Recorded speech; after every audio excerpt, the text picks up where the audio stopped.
Over the past few weeks, the skies above the Gulf have not seen a single second of peace. The tit-for-tat drone and missile strikes between America and Iranian forces have pushed the Middle East into a new state of red alert. Consecutive airstrike orders are being issued from the Pentagon. But on the strategic map, American pilots understand that they are not just facing bullets and missiles, they are confronting one of the most dense and unpredictable air defense networks on Earth.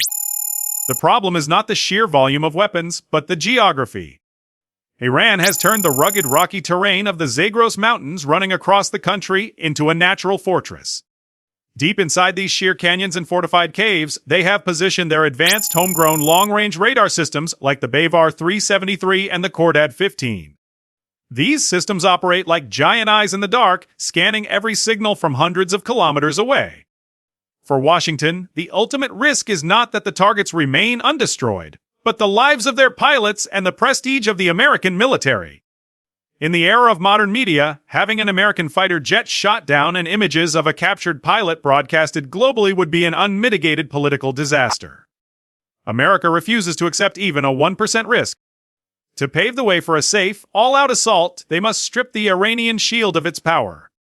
They need a specialized blade to blind the hidden eyes behind the rocks. That is why, at midnight, fighter squadrons departing from Spangdahlem Air Base in Germany received an emergency deployment order toward the Middle East. These are not your ordinary F-16s. The Pentagon has just deployed the F-16CJ Block 50 variant, the professional wild weasels of the United States Air Force. A machine engineered for a single crazy mission to fly directly into the enemy coverage zone, turning itself into bait to force Iran's hidden radar stations to expose themselves, accepting a lethal showdown to eliminate all risks for the entire force behind them.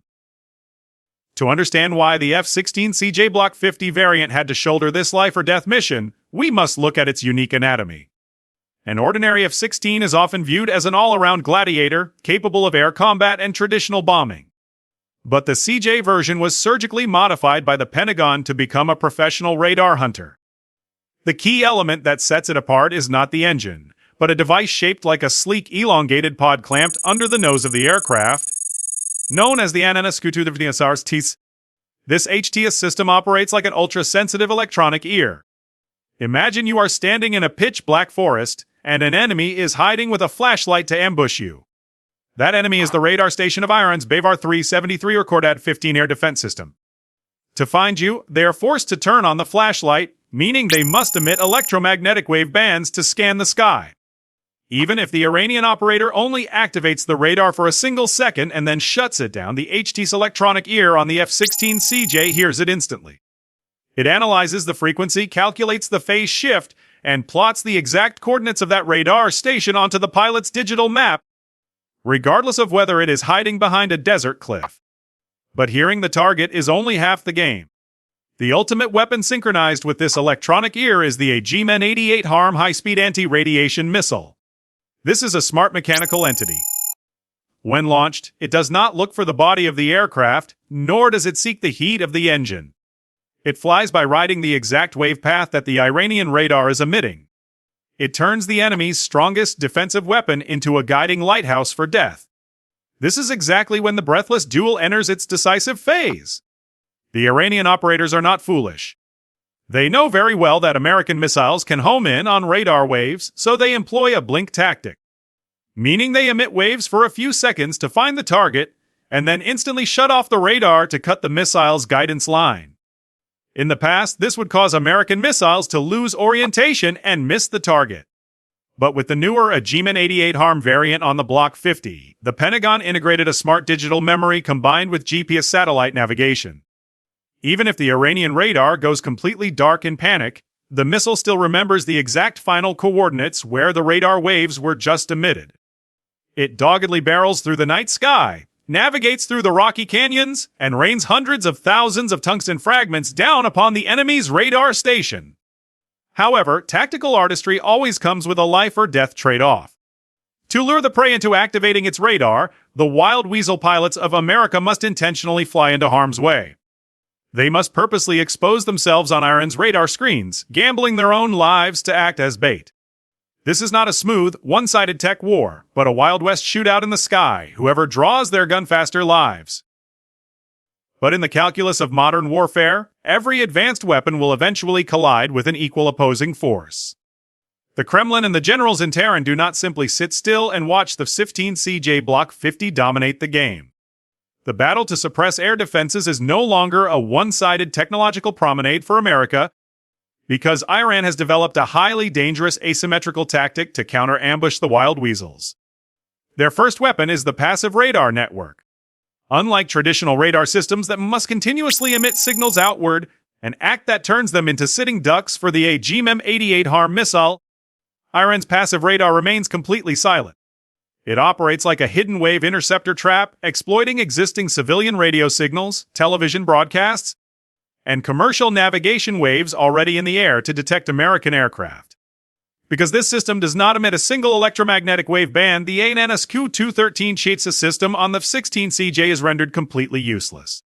The American hunter suddenly becomes a blind man in the desert sky, unable to detect the enemy's location while their own aircraft is already locked tightly within the Iranian air defense grid.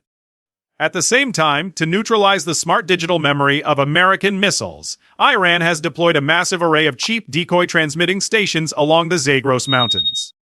When a F-16CJ launches an AGM-88 HARM based on old coordinates, Iranian engineers instantly shut down the real Bavar-373 radar station and activate a decoy station located a few hundred meters away.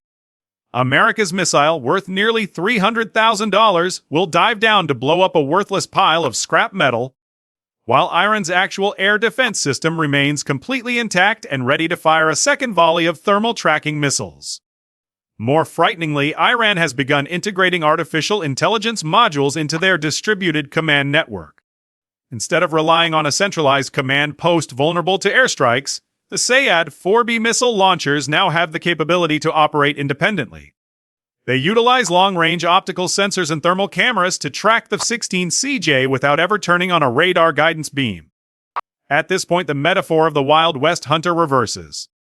American pilots confidently fly into the danger zone to act as bait, unaware that the enemy's defensive shield has transformed into an invisible pincer, waiting to crush the overconfident wild weasels.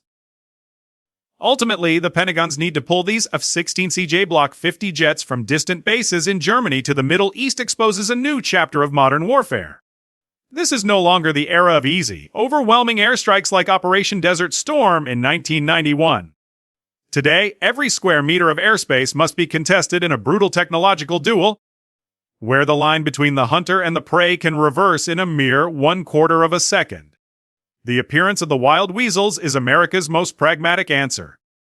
The Pentagon did not send them to flaunt wealth or a massive volume of weapons. They sent them because they understand that, against a clever opponent like Iran, the only solution to preserve the lives of their pilots and the political reputation of Washington is an extremely specialized weapon. The F-16CJ Block 50 was not born to be a perfect aircraft, it was born to be a master key to blind the enemy's shield, paving the way for the massive war machine behind it to operate safely. The confrontation at the Iranian border does not just determine the fate of radar stations. Its legacy will reshape the entire air warfare doctrine of the 21st century. It proves that, in a conflict with high political risk, the winner is not the one with the loudest gunfire, but the one with the capability to eliminate risk in the most cold and silent manner. So will America's addition of the F-16CJ Block 50 completely break Iran's defensive capabilities? Or will Tehran's passive radar network and asymmetrical tactics turn these legendary wild weasels into the next casualties over the desert sky? Leave your thoughts in the comments section below. If you want to dissect the hidden mechanics of strategic weapons before they change the course of history, hit the subscribe button so you do not miss our next reports. Thank you for watching.